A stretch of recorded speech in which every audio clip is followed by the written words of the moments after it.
తాకట్లో ఉన్న బంగారాన్ని విడిపించి ఆ రోజున మార్కెట్ ధర కట్టి మిగిలిన డబ్బును మీకు అందిస్తుంది కొమ్మూరి గోల్డ్.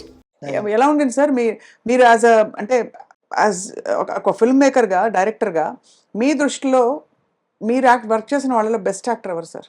అంటే అడగంగానే పట్టేసి ఇప్పుడు అడగానే పట్టేసాలన్న నియమం లేదు. గంట అయిన తర్వాత పట్టినా ఓకే, కానీ పట్టాలి, ఇప్పుడు పట్టాలి అంతే కదా. ఇప్పుడు one of the finest actors అందరూ కమల్ హాసన్ మొదలుకొని, రాజ్ కుమార్ గారు మొదలుకొని, ఎస్వి రంగారావు మొదలుకొని, నాగేశ్వరరావు, రామారావు, అందరూ they're all they're genius in their own way. S V Ranga Rao గారు మాయాబజార్లో ఒక స్క్రిప్ట్, ఘటోద్గజుడు వస్తాడు శశేఖర్ రూమ్లోకి తీసుకెళ్ళడానికి. అలా వెళ్ళి short, long short of Ghatotkacha entering from left of the camera and stands before Shashireka's cart and sees. Cut.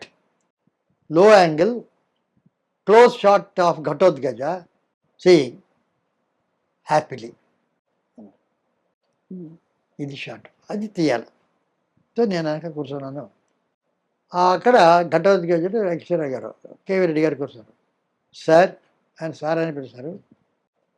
ఇప్పుడు క్లోజప్ హ్యాపీ అన్నారు. అది కాదు, హ్యాపీ కాదు, ఆయన వేసి ఆహా నా సోదరునికి తగిన కన్య అని డైలాగ్ ఉంది. నా సోదరునికి తగిన కన్య, ఆ సోదరునికి తగిన కన్య అనే డైలాగ్ చెప్పమన్నారు. నేను నా సోదరునికి తగిన కన్య అని విస్పర్ చెప్పాలా? రాక్షసుణ్ణి ఆహా నా సోదరునికి తగిన కన్య అన్నాడా? ఒక 3-4 విధాలుగా చెప్పి ఏ విధంగా నేను చెప్పాలి? ఇంత గొప్ప క్వశ్చన్ అది యాక్చువల్లీ. అదే స్టాల్వర్డ్స్ అని అడిగారంటే ఒక్కొక్కరు ఎటువంటి స్టాల్వర్డ్స్ అని చెప్తాను. సో అడిగాడు. అప్పుడు కేవీ రెడ్డి గారు ఆ డైలాగ్ రాసింది మీరు పలకడానికి కాదు, మీ మనస్సులో అనుకోవడానికి అన్నాడు. ఎందుకంటే ఉట్టి హ్యాపీగా చూడమంటే అలా చూసి అందులో అర్థం నా తమ్ముడికి ఎందుకు, నేనే చేసుకోవచ్చు కదా అంటే అనే అర్థం వస్తుంది. ముఖంలో పవిత్రత ఉండదు. పవిత్రత ఉండాలంటే మనస్సులో నువ్వు ఆహా నా తమ్మునికి సరి అయిన కన్య, తగిన కన్య అనుకుంటే mind will reflect the face. గొప్ప. సో నువ్వు మైండ్ పవిత్రంగా అనుకుంటే ఫేస్ వస్తుంది. పుట్టి గివెన్ ఎక్స్ప్రెషన్, ఒక హ్యాపీ ఎక్స్ప్రెషన్, కోపంలో ఒక డైలాగ్ లోపల అనుకుంటే అప్పుడు వచ్చే ఎక్స్ప్రెషన్ వేరు. అంటే రాజు బ్యూటిఫుల్ ఎగ్జాంపుల్. అది నేను పుష్ప విమానంలో చాలాసార్లు డైలాగులెస్ పిక్చర్ అనే పేరు, కానీ ఒక్కొక్క షాట్కు కొన్ని డైలాగులు ఒక్కొక్కప్పుడు చాలా సార్లు ఫీడ్ చేసి పెట్టేవారు, చేసి వాడు అనుకోమనేవాడు. టిను ఆనంద్ దొరికాడు దొంగ అని వాడు కత్తితో వెళ్తాడు, ఐస్ కత్తితో. ఇవన్నీ కొన్ని ఇంగ్లీష్లో చెప్పుకునేవాడు. So these are the things. అలా ఎందుకంటే ఇప్పుడు బండగా ఉంటాయి క్యారెక్టర్స్ అవి. అందుకే నాకు ఐ బికమ్ వెరీ సెన్సిటివ్. ఈ రకంగా ట్రైనింగ్ పొందిన వాడిని కనుక అదే ఒక ఉట్టి డైలాగ్, ఆ డైలాగు ఈ డైలాగు చెప్తుంటే క్యారెక్టరైజేషన్ ఉండదు. ఉట్టి భీభత్సంగా ఉంటుంది డైలాగ్, అయితే అది ఈ ఉంటుంది, కానీ దేర్ ఇస్ నో సెన్సిటివ్. ఇప్పుడు ఒథెలో ఆర్సన్ వెల్సన్ చాలా కాలం ముందు తీశారు, అద్భుతంగా. జలసి, అతను భార్య అంటే అనుమానం, చాలా మంచి అమ్మాయి, అతనికి జలసి అని చెప్పి ఈర్ష్య, అది అయిపోయింది.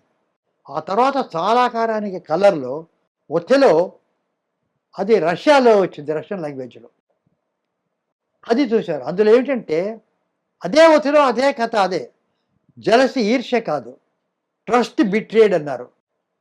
ఒక నమ్మకాన్ని వమ్ము చేసిన అమ్మాయి, అది వేరే. జలసీకు వచ్చేటటువంటి క్యారెక్టరైజేషన్ వేరే, అది కోపం, ఇది కాదు. నేను ఇంత నమ్మాను, ఇదేమిటి ఇలాగా అనే బాధ. దానికి దీనికి ఎంత డిఫరెన్స్, ఎంత అర్థం చేసుకుంటే ఒక క్యారెక్టరు, ఒక ఆర్టిస్ట్ పోర్ట్రేట్ చేయదు కదా. డైరెక్టర్ స్క్రిప్ట్ ఎంత ఆలోచిస్తే ఆ రకమైనటువంటి క్యారెక్టరైజేషన్ గారు ఆ యాక్టర్ చూస్తారు. అంత శ్రమ అంత ఎక్కడుంది? అది నేను చెప్పేది. అది కమల్ హాసన్, రాజకుమార్ అందరూ ఉంది. అందరికీ అయితే అవును. ఇప్పుడు అన్ని గుణాలు. ఫర్ ఇన్స్టెన్స్ 'జమీందార్ గారి అమ్మాయి' ఉమ్, నాకు ఫస్ట్ పిక్చర్ ఆఫ్టర్ నీతి ఫ్లాప్ అయింది పిక్చరు. ఉమ్. అది అయిన తర్వాత మళ్ళీ పిక్చర్ ఇచ్చారు సార్ మీకు అయితే ఫ్లాప్? నవతా కృష్ణరాజు అనేటటువంటి ఆయన ఎక్కడో నా కథలు చదివి నేను డైరెక్టర్ అనుకున్నాడట.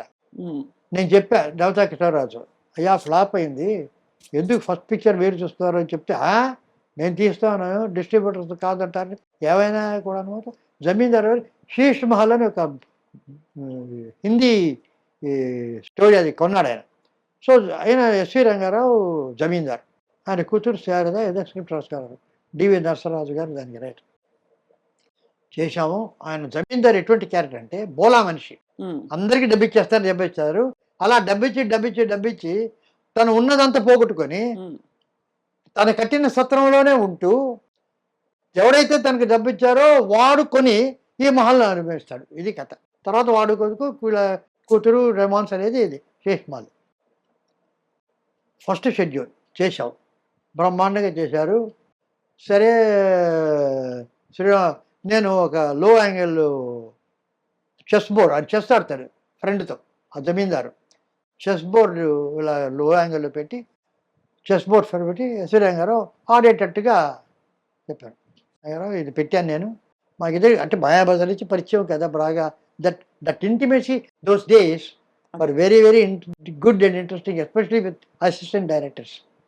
ఇక్కడ పెట్టాను, నువ్వు అక్కడ పెట్టావా, నేను ఒక షార్ట్ ఇస్తాను చూడు. ఆశపడతాడు. అలా వచ్చి ఏదో ఒక డైలాగ్ ఉండి అది తీసి అప్పా నువ్వు ఆ క్వీన్లో తీసి టక్ అని కొడతాడు. కొడితే కరెక్ట్గా కెమెరా మీద వచ్చింది. అది ఆయనే చేయగలడు. సరే చాలా బాగుంది, బ్రహ్మాండంగా వస్తుంది అనుకుంటున్నా. ఆ ఘటన షూటింగ్ అయ్యి ఒక 4 రోజులు ఒక విషాదకరమైన వార్త, ఎస్వి రంగారావు పోయారు. No more. ఒక షెడ్యూల్ 7 రోజులు షెడ్యూల్ చేసాం, ఏం చేయాలా అది చేయాలా ఇది చేయాలని చెప్పి మొత్తం మీద క్రిమేషన్ అయింది, స్క్రిప్ట్ అనేది.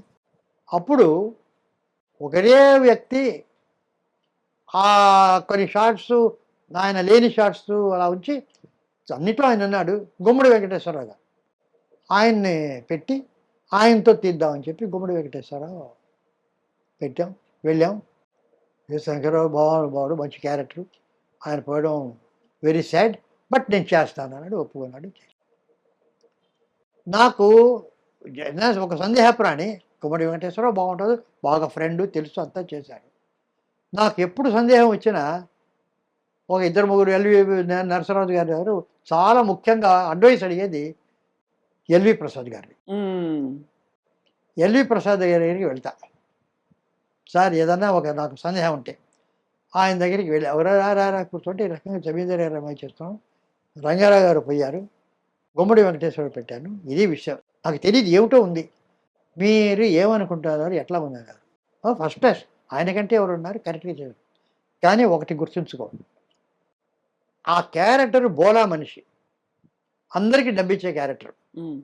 అది ఎస్వి రంగారావు బాడీ లాంగ్వేజ్లోనే ఉంది అది. అవునవును. సో ఆయన యాక్ట్ చేస్తుంటే ఆయన ఏం చెప్పక్కర్లే, వాడికి డబ్బిచ్చే తీసుకురాపరా అంటుంటే ఉంటుంది. గుమ్మడి రాజు బాడీ లాంగ్వేజ్ అది తెలియదు, క్యాలిక్యులేటెడ్గా కనిపిస్తుంది. అవును, పేదగా కనిపిస్తుంది.